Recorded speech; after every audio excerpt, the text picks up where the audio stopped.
This is P4P Boxing TV. I'm joined by 15-0 Josh Padley. Josh, how you doing, right? Good, mate. How are you? Yeah, I'm all good. Thanks for asking. Your last outing was on September 21st on the AJ versus Dubois card. How do you feel winning as a huge underdog and even dropping Mark Chamberlain, which was unexpected as he was the puncher going to the fight? It were an amazing experience, should I say. Not many times you're going to get an opportunity like that. So, I had to make the most of that opportunity and train my arse off for it, which is what I did. And I mean, in the fight, I proved that and got the victory. And like I say, dropped him, and I believe that I won that comfortably. Yeah. The whole fight week experience, how was it like being at famous locations and being around the stars of the sport such as AJ for the first time?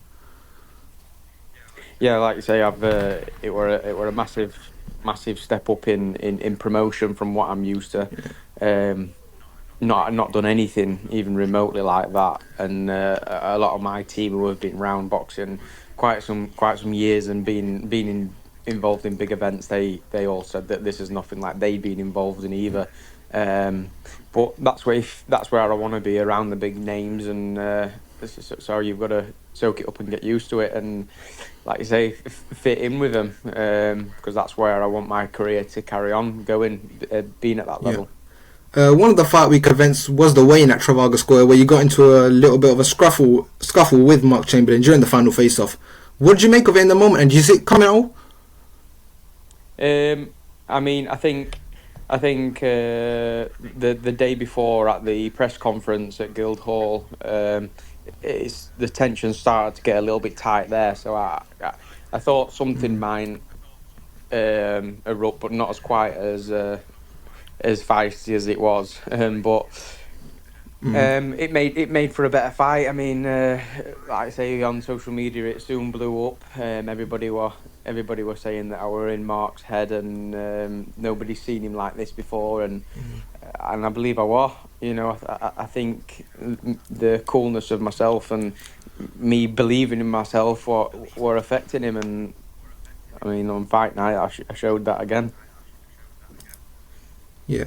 The weight was changed from 135 to 140. Can you explain how that came about? As when it was first announced, it was meant to be at 135 and for the WBC silver title. Yeah, it's a shame about the weight, because like I say, we were meant to be fighting for the WBC silver title at 135, but I think it was about 4 weeks out when we started to get ready for our check weights.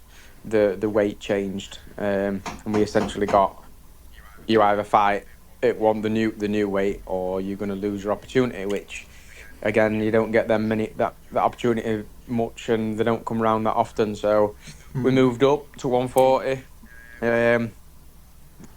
and like I say, I just had to make the most of getting my name out there, and it's paid off. So it all worked out good. Yeah. Was there any frustration after the fight that you didn't get the title due to the change in weight?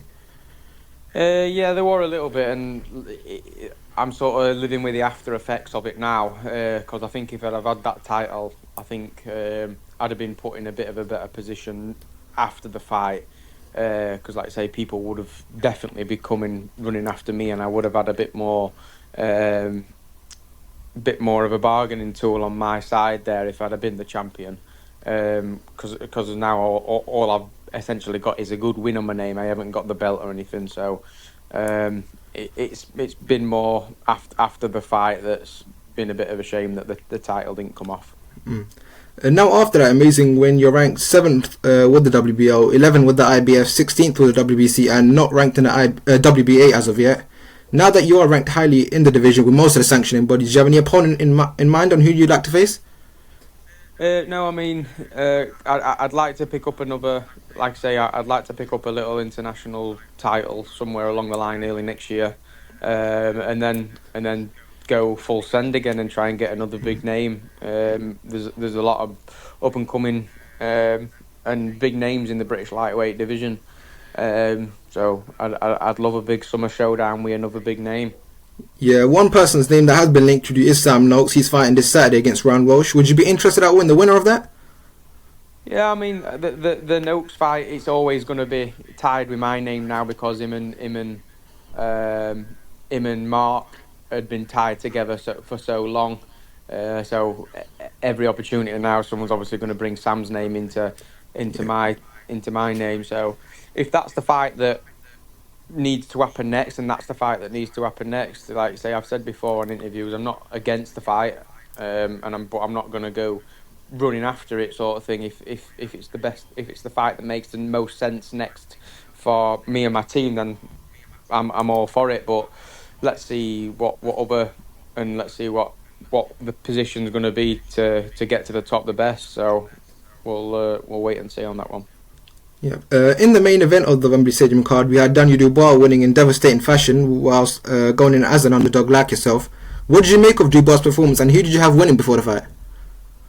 I mean, before the fight, I thought AJ were gonna. I thought AJ were gonna take it because it looked indestructible the last couple of performances it had. We looked like we got the old AJ back, but I said all week, I think it's going to be AJ, but it's heavyweight boxing at the end of the day, and the big men, them.